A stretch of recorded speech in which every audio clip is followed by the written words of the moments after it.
मौसमी लिखती हैं, प्रणाम अनंत श्री। ये सब बुधवार की रात को घटा। पता नहीं वो क्या था जिसे पाने के लिए मैं मन के धरातल पर सब छोड़ने को तैयार थी। शरीर के अणुओं में ऐसी संवेदना थी मानो नृत्य कर रहे हों। आँख मिचौनी का खेल चल रहा हो जैसे। उसको पाकर इच्छाओं का विलीन होना सा महसूस हुआ। बाहर कोलाहल पर भीतर मौन में कुछ छुपा हुआ। पहली बार मृत्यु से भय नहीं था। कुछ पल के लिए लगा मानो सब खोकर सब पाना हो।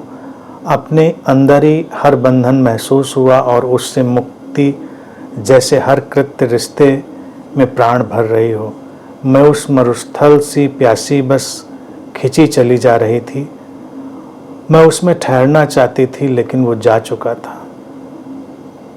इस संसार में कुछ भी ऐसा आनंद नहीं दे सकता।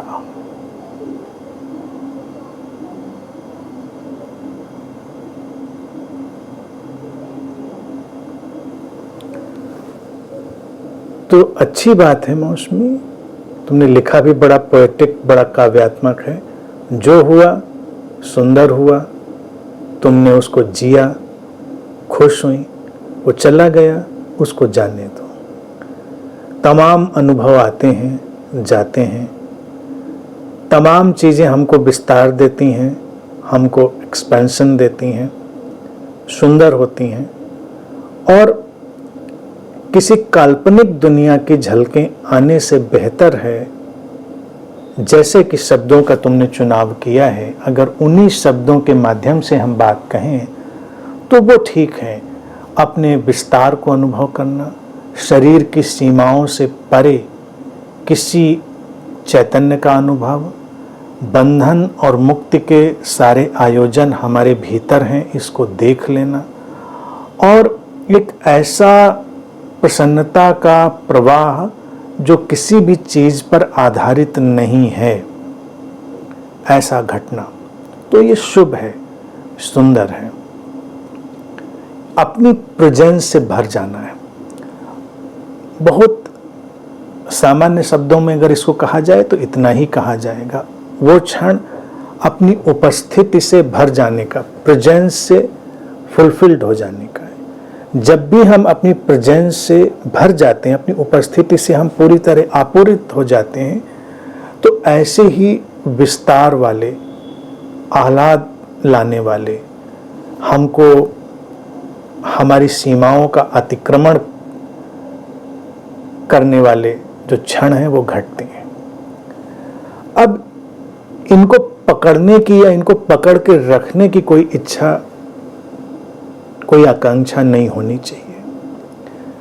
ये अस्तित्व के उपहार होते हैं। ऐसी किसी भी घटना का घटना हमारे जीवन में अस्तित्व का उपहार होता है। उपहार तो सुंदर ही होते हैं। हमारा कोई प्रिय हमारे लिए कोई उपहार लाए, कितना अच्छा लगता है, कितना सुंदर लगता है। अस्तित्व उपहार लाता है तो उसके सौंदर्य की हम कल्पना भी नहीं कर पाते। मृत्यु का भय है ही क्या? मृत्यु का भय अपनी सीमाओं और अपनी पहचान मिटने का ही भय है। और अगर किसी क्षण हम अपनी सीमाओं को ही विलीन होता हुआ जान लें, हम अपनी पहचान से मुक्त हो जाएं, तो मृत्यु के भय का तो कोई मतलब ही नहीं रह गया। अपने भीतर के अमृत को जानने का अभिप्राय यही है कि अपनी बाहर से बनाई गई सारी पहचान को गिरा देना, वो मुक्त हो जाना है, वो लिबरेशन है। तो जो घटा सुंदर था। अब जब कुछ सुंदर घटता है तो उसके कई परिणाम होते हैं। एक परिणाम ये होता है कि हम, जैसा कि तुमने लिखा भी, कि तुम चाहती थी कि वो ठहरे, लेकिन वो ठहरा नहीं, वो चला गया। उसको पकड़ के रखा जाए, उसकी कोई ज़रूरत नहीं थी। गया सो गया। लेकिन ऐसे लम्हे जब हमारे ऊपर आते हैं तो हमको तरोताज़ा कर जाते हैं, हमको रिजुवनेट कर जाते हैं और हमारे आगे के लिए पथ प्रशस्त कर जाते हैं।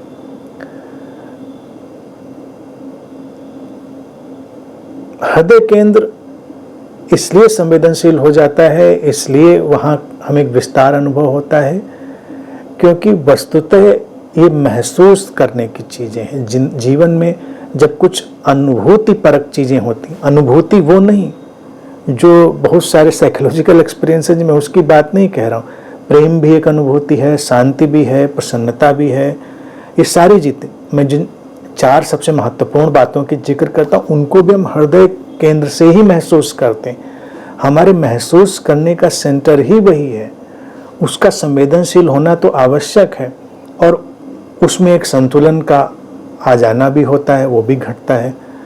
तो ये एक ऐसी घटना होती है जब हृदय केंद्र में संतुलन के साथ कुछ घटता है, जैसे हम जिंदगी के जंगल में खोए हुए हों। जिंदगी के जंगल की बात थोड़ी और ज़्यादा पोएटिक हो जाती, सीधा सीधा जंगल समझें, और अंधेरा है, कुछ दिख नहीं रहा है। अचानक एक बिजली कौंती है और हमको दूर तक रास्ता दिख जाता है। अभी हमको लगता था कोई रास्ता है नहीं, ऐसा होता नहीं कि रास्ता कहीं हमको दिख जाए, और उस बिजली की कौन में रास्ता दिख जाता है। तो ये एक आश्वासन है, एक आश्वस्ति है, एक गहरी हमारे भीतर ठहराव की अवस्था है, और एक सेटलमेंट है। अब हम चल सकते हैं। अगर हमने किसी अकारण प्रसन्नता का, हमने किसी अकारण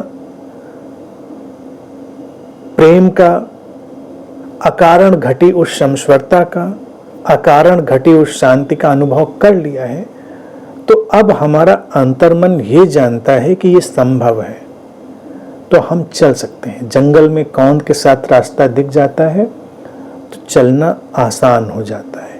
तो इन बातों को बस ऐसे ही देखें, ये हमारी सारी बाहरी निर्भरता को समाप्त करने का एक इशारा है। वो हमारे भीतर ही है, वो आलोक, वो शांति, वो प्रसन्नता, वो मुक्ति। बंधन भी ऑब्वियसली हम ही ने बनाए हैं, स्पष्टतः बंधन भी हम ही ने पैदा किए हैं, तो वो भी हमारे अंदर है, तो मुक्ति भी हमारे अंदर है। ये देख लेना हमको निर्भरता के सारे जाल से मुक्त करने का एक इशारा बन सकता है। तो बस उसको इशारे की तरह लो, चलो, ग्रेटिट्यूड रखो, अनुग्रह रखो अस्तित्व के प्रति, कि अस्तित्व तुम्हें इस अकारण उपहार के योग्य समझकर तुम्हारे तक वो लाता है उसको। बस इससे अपने को न कुछ बहुत अच्छा समझना है, न श्रेष्ठ समझना है, न कम न ज़्यादा। ये सामान्य है, सामान्य है। अकारण प्रसन्न हो जाना सामान्य है, और सामान्य होना ही जीवन में सबसे असामान्य बात है। क्योंकि जब भी कुछ ऐसा घटता है तो लगता है कि हमारी सारी असामान्यता की दौड़ गिर गई, हम पूरी तरह सामान्य हो गए। सारी असाधारण होने की हमारी जो जद्दोजहद थी गिर गई, हम पूरी तरह साधारण हो गए। और ये लिबरेटिंग है, ये मुक्त करने वाला है। इससे ज़्यादा लिबरेटिंग, मुक्त करने वाला कुछ नहीं होता। तो ठीक है, शुभ है, खुश रहो।